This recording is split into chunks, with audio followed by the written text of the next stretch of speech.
Hello student, तो अभी हम देखने वाले हैं बीएससी केमिस्ट्री का इंपॉर्टेंट क्वेश्चन जो कि सेमेस्टर 2 वाले बच्चों के लिए है। देखो, ये कोई भी सेमेस्टर के बच्चों के लिए हो सकता है। मैंने यहाँ पर चैप्टर्स नीचे लिख रखे हैं। अगर ये चैप्टर आपका इंक्लूड है आपके सिलेबस में तो आप इस वीडियो को देख सकते हो। मेनली मैंने अभी सेमेस्टर 2 के लिए लिया है जिसमें कि ऑर्गेनिक केमिस्ट्री पढ़ना है। तो अभी हम इंपॉर्टेंट क्वेश्चन देखेंगे।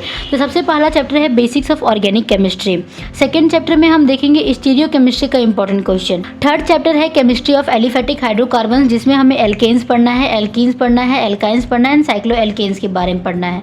चैप्टर 4 है एरोमेटिक हाइड्रोकार्बन्स एंड चैप्टर 5 है पॉलीन्यूक्लियर एरोमेटिक हाइड्रोकार्बन्स। अगर इन पांचों चैप्टर में कोई भी चैप्टर आपके सिलेबस में है तो आप इस वीडियो को देख सकते हो। हर एक चैप्टर का अलग अलग हम इंपॉर्टेंट क्वेश्चन देखने वाले हैं। तो चलिए शुरू करते हैं। सबसे पहला चैप्टर है बेसिक्स ऑफ ऑर्गेनिक केमिस्ट्री। इसका सबसे पहले हम इंपॉर्टेंट क्वेश्चन देखेंगे। तो क्वेश्चन नंबर 1 है define and classify organic compounds with suitable example. इसमें हमें ऑर्गेनिक कंपाउंड्स को डिफाइन करना है और उन्हें क्लासिफिकेशन भी करके बताना है एग्जांपल्स के साथ। ठीक है, यानी कि उनका क्लासिफिकेशन करेंगे, क्लासिफिकेशन जो भी होगा उनका डिफिनेशन देंगे एग्जांपल्स के साथ। ठीक है। क्वेश्चन नंबर 2 है what are inductive electromagnetic resonance and hyperconjugation effect, explain with examples. Inductive effect क्या होता है, इलेक्ट्रोमैग्नेटिक इफेक्ट क्या होता है, हाइपर कंजुगेशन क्या होता है, रेजोनेंस इफेक्ट क्या होता है, इनके बारे में एक्सप्लेन करना है एग्जांपल्स के साथ। क्वेश्चन नंबर 3 है discuss the influence of hybridisation on bond property. Bond property के लिए हमें हाइब्रिडाइजेशन पे क्या इफेक्ट पड़ता है वो बताना है। क्वेश्चन नंबर 4 है define dipole moment, what does it tell about molecular structure. Dipole moment क्या होता है और मॉलिक्यूलर स्ट्रक्चर के बारे में ये हमें क्या बताता है। क्वेश्चन नंबर 5 है explain homolytic and heterolytic fusion with example. ये बहुत ही इंपॉर्टेंट क्वेश्चन है। होमोलाइटिक और हेटेरोलाइटिक फ्यूजन ये दोनों होते क्या है ये हमें यहाँ पर बताना। नेक्स्ट क्वेश्चन देखिए तो क्वेश्चन नंबर 6 है what are carbocations, carboanions, free radicals and carbenes, discuss their stability order. यहाँ पर कार्बोकेटायंस क्या होता है, जो कि रिएक्शन इंटरमीडिएट है सारे के सारे। कार्बोकेटायन हो गया, कार्बोनाइन हो गया, फ्री रेडिकल हो गया, ये सब रिएक्शन इंटरमीडिएट है। तो इनके बारे में हमें बताना है, उनकी स्टेबिलिटी ऑर्डर को बताते हुए चलना है कि कहाँ पर 1 डिग्री स्टेबल है, कहाँ 2 डिग्री स्टेबल है। क्वेश्चन नंबर 7 है define electrophiles and nucleophiles with suitable examples. Electrophile और न्यूक्लियोफाइल को हमें एग्जांपल के साथ डिफाइन करना है। ठीक है। क्वेश्चन नंबर 8 है explain nucleophilicity and basicity and their difference. Nucleophilicity क्या होता है, बेसिसिटी क्या होता है, इसके बारे में एक्सप्लेन करना। इन दोनों के बीच में क्या अंतर है, क्या डिफरेंस है वो भी बताना है। क्वेश्चन नंबर 9 है what are addition, elimination and substitution reactions, give example of each. यहाँ पर एडिशन रिएक्शन क्या होता है, एलिमिनेशन रिएक्शन क्या होता है और सब्स्टिट्यूशन रिएक्शन क्या है, इसे हमें बताना है एग्जांपल्स के साथ। हर एक का एग्जांपल देना है। क्वेश्चन नंबर 10 है what are curly arrow rules and their importance in reaction mechanism. Curly arrow rules हमें यहाँ पर पढ़ना है इस चैप्टर में बेसिक्स ऑफ ऑर्गेनिक केमिस्ट्री में। तो कर्ली एरो रूल्स क्या होता है, इनका इंपॉर्टेंस क्या है रिएक्शन मैकेनिज्म में। ठीक है, तो ये हुआ chapter 1 basics of organic chemistry का 10 मोस्ट इंपॉर्टेंट क्वेश्चंस। नेक्स्ट हम बढ़ते हैं स्टीरियो केमिस्ट्री की ओर, जो कि हमारा सेकंड चैप्टर है। सेकंड चैप्टर में सबसे पहला क्वेश्चन है define asymmetry and chirality with example. Asymmetry क्या होता है, कायरलिटी क्या होता है, हमें यहाँ पर एग्जांपल्स के साथ यहाँ पर बताना है। ठीक है। क्वेश्चन नंबर 2 है explain Fischer projection, Newman projection and sawhorse projection. ये बहुत ही इंपॉर्टेंट क्वेश्चंस है। ये तीनों को हमें बताना है, तीनों में डिफरेंस क्या होता है ये भी पढ़ लेना। क्वेश्चन नंबर 3 है write the difference between geometrical and optical isomerism. Geometrical और ऑप्टिकल आइसोमेरिज्म के बीच में क्या डिफरेंस होता है, ये भी बहुत इंपॉर्टेंट क्वेश्चन है। क्वेश्चन नंबर 4 है explain cis trans and EN/Z isomerism with CIP rule. ये क्वेश्चन बहुत ज्यादा इंपॉर्टेंट है क्योंकि आपको यहाँ पर नोमेनक्लेचर करने के लिए आता है। आपको कंपाउंड दे दिए जाएंगे और वहाँ पर पूछा जाएगा कि इसका नाम बताओ। ठीक है, तो वहाँ पर सी ट्रांस का रूल क्या होता है, कहाँ पर आप सीज लिखते हो, कहाँ पर ट्रांस लिखा जाता है, कहाँ पर E होता है, कहाँ पर Z होता है। तो अगर आप नहीं पढ़े रहोगे तो नहीं कर पाओगे क्वेश्चंस को। तो ये ऑर्गेनिक केमिस्ट्री के लिए नोमेनक्लेचर के लिए बहुत ही इंपॉर्टेंट क्वेश्चन है। सी ट्रांस और EN/Z आइसोमेरिज्म पढ़ लेना, CIP रूल भी पढ़ लेना। ठीक है, कान इन गोल्ड प्रिलोग इसे बोलते हैं। तो ये रूल क्या होता है इसके बारे में भी पढ़ लेना। क्वेश्चन नंबर 5 है define optical activity and specific rotation. Optical activity क्या होती है, स्पेसिफिक रोटेशन क्या होता है, ये क्वेश्चन नंबर 5 में बताना है। ये उतना ज़्यादा इंपॉर्टेंट नहीं है लेकिन पढ़ लेना फिर भी। ठीक है। क्वेश्चन नंबर 6 है व्हाट आर इनांसियोमर्स एंड डायस्टीरियोमर्स। इनांसियोमर्स क्या होता है, डायस्टीरियोमर्स क्या होता है, एग्जांपल्स के साथ यहाँ पर आपको डिफाइन करना है। क्वेश्चन नंबर 7 है what are meso compounds, why are they optically inactive. Meso compounds क्या होते हैं और ये ऑप्टिकली इनएक्टिव क्यों होते हैं, ये भी आपको यहाँ पर बताना है, रीजन बताना है, ठीक है। और ऑर्गेनिक केमिस्ट्री अगर आपको बहुत ही अच्छे से आता रहेगा ना तो आप यहाँ पर रीजन के बारे में भी लिख सकती हो, क्योंकि यहाँ पर जो भी एग्जाम होता है बीएससी में तो वहाँ पर आपको क्या पूछा जाता है, नेमिंग पूछा जाता है और वहाँ पर रीजन पूछे जाते हैं कि ये चीज़ क्यों हुई और ये चीज़ कैसे बनती है, तो वहाँ पर आपको बताना पड़ेगा। तो अगर आपको पता रहेगा, सारे कॉन्सेप्ट अच्छे से क्लियर रहेंगे तो आप लिख भी पाओगे। तो मेसो कंपाउंड्स क्या होते हैं, ये ऑप्टिकली इनएक्टिव क्यों होते हैं, ये क्वेश्चन नंबर 7 में बताना है। क्वेश्चन नंबर 8 है explain R and S and D and L configuration with example. R S और डी एल ये कॉन्फिगरेशन भी होता है जो कि हमें पढ़ना होता है। जैसे ऊपर में सिस ट्रांस हो गया, इजेड हो गया, उसी तरह आर एस और डी एल होता है। ये डी का मतलब होता है डेक्स्ट्रो लीवो एंड आर एस है, यहाँ पर आपको आर एंड एस नोमेनक्लेचर पढ़ना है और डी एंड एल कॉन्फिगरेशन भी पढ़ना है, नोमेनक्लेचर का ही एक पार्ट होता है, ठीक है। तो ये स्टीरियोकेमिस्ट्री का कुछ क्वेश्चन हुआ और 2 क्वेश्चन है जो कि हम देखते हैं आगे। क्वेश्चन नंबर 9 है what is racemic mixture, how it can be resolved. ये रेसिमिक मिक्सचर क्या होता है और आप इसको रिजॉल्व कैसे कर सकते हो, ठीक है। क्वेश्चन नंबर 10 है explain chirality in molecules with 2 और मोर कायरल सेंटर। आपको कायरलिटी के बारे में बताना है।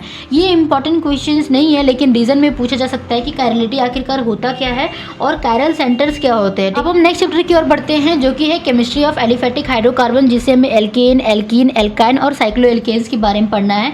तो सबसे पहले हम एल्केन्स का इंपॉर्टेंट क्वेश्चन देखेंगे। सबसे पहला क्वेश्चन है describe the methods of formation of alkanes. Alkanes को फॉर्म कैसे करोगे आप, यहाँ पर उनके मेथड्स के बारे में बताना है। क्वेश्चन नंबर 2 है write the mechanism of Wurtz and Wurtz Fittig reaction. Wurtz reaction क्या होता है, वुर्ज फिटिक रिएक्शन क्या होता है, इन्हें बताना है उनके मैकेनिज्म के साथ, ठीक है। क्वेश्चन नंबर 3 है explain the Corey House synthesis of alkanes. Corey House synthesis बताना है एल्केन्स के लिए। क्वेश्चन नंबर 4 है discuss the mechanism of free radical substitution halogenation. यहाँ पर हमें क्या बताना है, फ्री रेडिकल सब्स्टिट्यूशन के बारे में बताना है। मेनली आपको यहाँ पर हैलोजिनेशन के बारे में बताना है, ठीक है। क्वेश्चन नंबर 5 है right note on reactivity and selectivity in halogenation. जब आप हैलोजिनेशन करते हो तो वहाँ पर आप सेलेक्टिविटी और रिएक्टिविटी के बारे में पढ़ते हो, ठीक है। तो यहाँ पर आपको रिएक्टिविटी और सेलेक्टिविटी इन हैलोजिनेशन के बारे में एक शॉर्ट नोट लिखना है। अब हम बढ़ते हैं इसके सेकंड पार्ट जो कि है एल्कीन्स और एल्काइंस। यहाँ पर क्या क्या इंपॉर्टेंट है, तो क्वेश्चन नंबर 6 बोल सकते हैं, इस पूरे चैप्टर का क्वेश्चन नंबर 6 है और एल्कीन्स एल्काइंस का क्वेश्चन नंबर 1 है। पहला क्वेश्चन है explain the mechanism of E1, E2 and E1CB elimination reaction. E1 का मतलब होता है एलिमिनेशन, ठीक है। 1 है मोनोमोलिकुलर, ये बायोमोलिकुलर, और E1CB कंजुगेटेड बेस के लिए होता है। तो E1, E2 और E1CB एलिमिनेशन रिएक्शंस क्या होते हैं, यहाँ पर इनके मैकेनिज्म्स के बारे में बताना है, ठीक है। क्वेश्चन नंबर 7 है differentiate between Saytzeff and Hofmann elimination. Saytzeff elimination क्या होता है, हॉफमैन एलिमिनेशन क्या होता है, इसके बारे में बताना और इनके बीच में डिफरेंशिएट करना है, यानी कि डिफरेंस बताना है, दोनों में क्या अंतर है। क्वेश्चन नंबर 8 है write the mechanism of electrophilic addition of alkenes.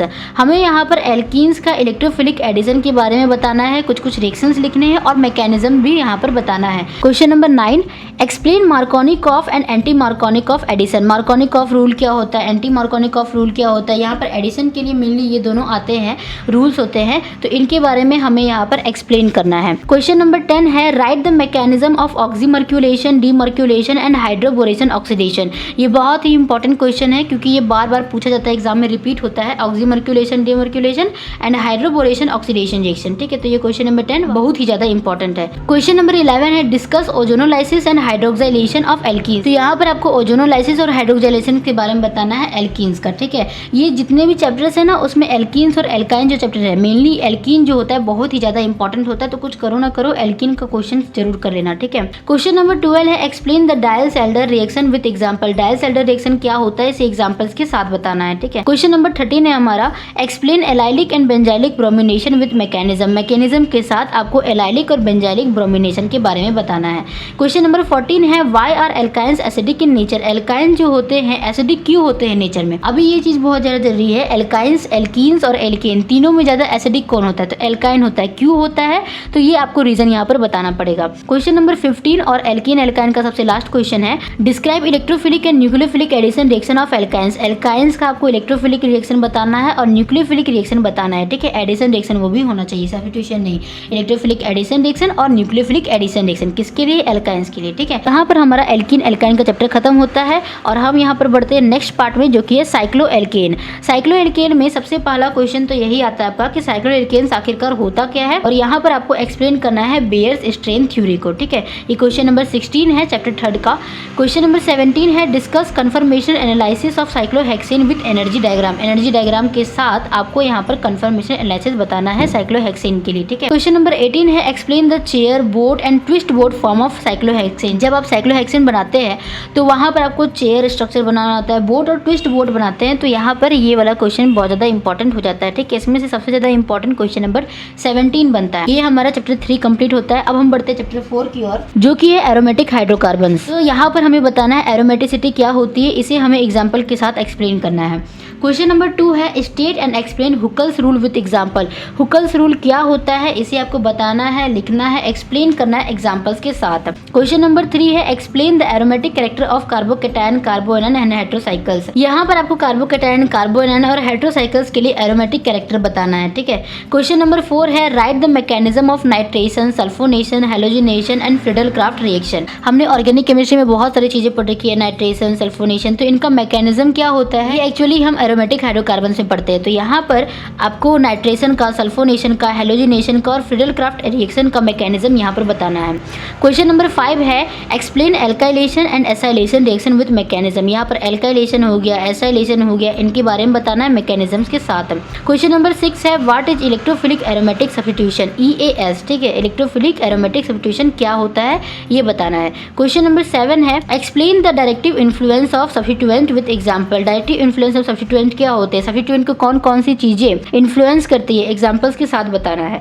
Question number 8 है why are OH and NH2 group ortho para directing, यानी कि ये जो अल्कोहल और ये जो एमीन ग्रुप है ये ऑर्थो और पैराडाइटिंग ग्रुप क्यों होते हैं, क्योंकि कोई भी चीज जुड़ती है तो यहाँ पर पारा और ऑर्थो में ही क्यों जुड़ता है, जबकि यहाँ पर जब नाइट्रो ग्रुप प्रेजेंट होता है NO2 तो ये मेटाडाइटिंग क्यों होता है, इसमें आपको यहाँ पर रीजन बताना है, ठीक है। ये बहुत ही इंपॉर्टेंट है।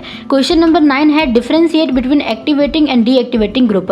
एक्टिवेटिंग और डीएक्टिवेटिंग ग्रुप के बीच में क्या डिफरेंस है यहाँ पर आपको लिखना है। क्वेश्चन नंबर 10 है what is the order of reaction of benzene derivatives in EAS reaction. EAS का मतलब है इलेक्ट्रोफिलिक एरोमेटिक सब्स्टिट्यूशन, तो यहाँ पर ऑर्डर ऑफ रिएक्टिविटी क्या होती है बेंजीन की वो आपको बताना है। यहाँ पर हमारा चैप्टर 4 भी कंप्लीट होता है। अब हम बढ़ते हैं चैप्टर 5 की ओर। तो नेक्स्ट चैप्टर है हमारे पास पॉलीन्यूक्लियर एरोमेटिक हाइड्रोकार्बन। देखते हैं इसका इंपॉर्टेंट क्वेश्चन क्या है। तो सबसे पहला क्वेश्चन है डिफाइन पॉलीन्यूक्लियर एरोमेटिक हाइड्रोकार्बन, यानी कि ये जो है पॉलीन्यूक्लियर एरोमेटिक हाइड्रोकार्बन जो चैप्टर का नाम ही है वो होता क्या है, एग्जांपल्स के साथ आपको यहाँ पर बताना है। क्वेश्चन नंबर 2 है discuss the structures and reaction of naphthalene. यहाँ पर हम नेप्थलीन के बारे में पढ़ते हैं, एंथ्रासिन के बारे में पढ़ते हैं, फिनांथ्रीन के बारे में पढ़ते हैं। तो क्वेश्चन नंबर 2 में आपको नेप्थलीन के स्ट्रक्चर के बारे में बताना है और रिएक्शंस लिखने हैं, ठीक है। स्ट्रक्चर इलुसिडेशन आपको यहाँ पर करना होता है।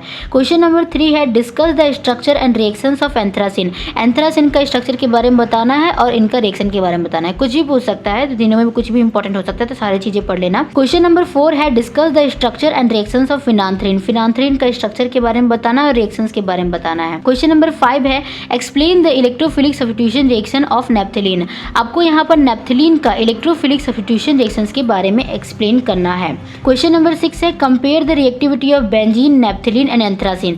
तीनों दिखने में सेम होते हैं, लेकिन यहाँ पर आपको रिएक्टिविटी के बारे में कौन सा ज़्यादा रिएक्टिव होगा, कौन ज़्यादा स्टेबल होगा, इन तीनों में इसके बारे में बताना है। बहुत ही छोटा आंसर निकलेगा। क्वेश्चन नंबर 7 है right a note on important derivative of naphthalene and anthracene. Naphthalene और एंथ्रासिन का कुछ डेरिवेटिव्स के बारे में आपको बताना है। ये इंपॉर्टेंट नहीं है, इसको नहीं भी करोगे तो भी चलेगा। लास्ट क्वेश्चन देखते हैं हम व्हाट आर द इंडस्ट्रियल और एनवायरमेंटल हाजार्ड ऑफ PAH।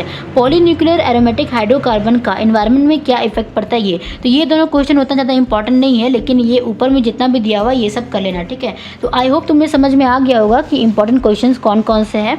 तो हमने यहाँ पर इतने सारे इंपॉर्टेंट क्वेश्चंस देखे। वैसे स्टूडेंट जिनका ये चैप्टर्स मैच करता है ऑर्गेनिक केमिस्ट्री का, चाहे वो सेमेस्टर 1 में हो, सेमेस्टर 2 में हो, सेमेस्टर 3 में हो, तो इनसे यही इंपॉर्टेंट क्वेश्चंस बनते हैं। मैंने सारे के सारे इंपॉर्टेंट क्वेश्चन बता दिए, इनसे बाहर कोई भी क्वेश्चन नहीं आएगा।